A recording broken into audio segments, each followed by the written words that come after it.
আপোনালোকে জানে সকলোৱে যিটো ঘৃণনীয় কাণ্ড হৈ গ'ল আমাৰ ৰুণিখাটা থানাত, সেই সংক্ৰান্তত এটা কেছ ৰেজিষ্টাৰ হৈছে আৰু ইতিমধ্যে আমি 3জন আছামী কৰায়ত্ব কৰিছোঁ। 3জন আছামী মানে ঘটনাটোত 3জন আছামী আছিলে আৰু যিজন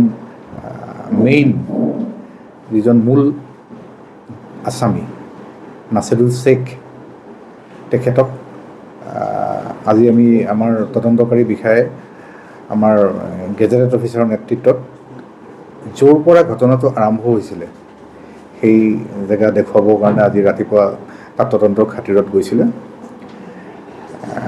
ভূমেশ্বৰ পাহাৰ তাত যেতিয়া তদন্তৰ খাতিৰত যায়, আমাৰ আৰক্ষীক এগৰাকী জোৱানক তেওঁ এটেক কৰি পেলাই পলাবলৈ চেষ্টা কৰিছিলে আৰু তাত আমাৰ আৰক্ষী বিষয়াই, কৰ্তব্যৰত আৰক্ষী বিষয়াই, তদন্তকাৰী বিষয়াই 1 ৰাউণ্ড ভৰিত ফায়াৰ কৰিবলগীয়া হয়।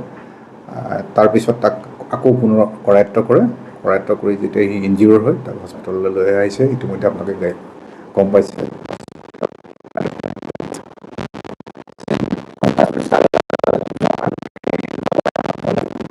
হয়, এজন অলপ বেছিকৈ হৈছে, এজনৰ অলপ মাইনৰ ইনজুৰি হৈছে। আপোনালোকে লৈ ল'ব আমাৰ তদন্তকাৰী বিষয়াৰ পৰা।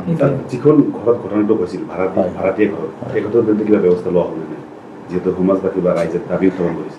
নাই, দাবী উত্থাপন কৰা বুলি নহয়, আমাৰ যিটো তদন্তৰ খাতিৰত য'ত আমি যাব লাগে প্ৰত্যেকটো এংগলত আমি যাম। য'ত যাব লাগে আমি নিশ্চয় যাম, তাতো সেইটো ক্ৰাইম চিনত আমি যাব লাগিবই। ইতিমধ্যে আমাৰ এবাৰ তাত পৰিদৰ্শন হৈছে, তাৰ পৰা আমি যিখিনি তদন্ত কৰিবলগীয়া আছে আমি তাতো কৰিম তদন্ত। যিজন মূল অভিযুক্ত ছাৰ, তেওঁৰ বেকগ্ৰাউণ্ড কি? বেকগ্ৰাউণ্ড মানে কি কাম কৰিছিলে, কিবা পেছাগত তেনেকুৱা, এইটোতো আপোনালোকে জানে, তেনেকুৱা পেছাগত একো কাম কৰা নাই। এইবিলাকতো ষ্টুডেণ্ট পঢ়া শুনা এৰি পেলাই এনেকেই ঘূৰি ফুৰে, কিবা এইবিলাক কামতেই থাকে, এইবোৰেই পেছা। আমি শুনিবলৈ পাইছোঁ যে ছোৱালীগৰাকীৰ সৈতে ইনষ্টাগ্ৰামত যোগাযোগ, লাভ জেহাদৰ এংগেল থাকিব পাৰে? নহয়, আপোনাৰ এই ছ'চিয়েল মিডিয়াৰ থ্ৰুৱেদিয়ে চিনাকি ইতিমধ্যে আমি গম পাইছোঁ। গতিকে এইবিলাক ক্ষেত্ৰত চাব, আমাৰ গাৰ্জেনসকলো সদায় সতৰ্ক হ'ব লাগে। এইবিলাক বস্তু আপোনালোকে জানে, ছ'চিয়েল মিডিয়াই মানুহক কি পৰ্যায়লৈ লৈ যাব পাৰে। এইটো ঘটনা আপোনালোকৰ এটা জ্বলন্ত উদাহৰণ। এতিয়া আমাৰ তদন্ত চলি আছে, পৰৱৰ্তী পৰ্যায়ত আপোনালোকে সকলোখিনি কথা ক'ব। 24 তাৰিখে ঘটনাটো হৈছে, কিন্তু ইমান দিন পিছত ঘটনা আচলতে কিয় ইমান পলম কৰিলে, কি হৈছে আচলতে? মৃত্যু ভাবুকি দিছিল নেকি? সিমানখিনি আমি তদন্ত সেইটো পৰ্যায়লৈ আমি যোৱাগৈ নাই।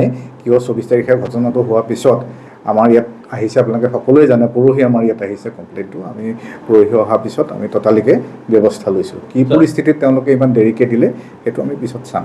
অভিযুক্ত চিৰাঙৰ বঙাইগাঁৱৰ আকৌ ধুবুৰীত আছে, কিবা তেওঁলোকৰ গেং বা তেনেধৰণৰ কিবা নাই? এজন অভিযুক্ত আপোনালোকে হয়তো গম পাইছে, তেওঁলোকে চাংচাৰিত এটা লেবাৰ কেম্পত এজন অভিযুক্ত তাত কামত নিয়োজিত হৈ আছিলে। তাত তেওঁলোকে লেবাৰ ৰেজিষ্টাৰ তাত নামো আছে। ইয়াত তেনেকুৱা ঘটনা কৰি গৈ পেলাই তাত লেবাৰৰ কাম কৰি আছে। এজন আমি পঞ্চৰত্ন ব্ৰিজত ধৰিছোঁ, তেওঁ সেইফালে কিবা বেলেগ কেইজনমান মানুহৰ লগত গৈছে।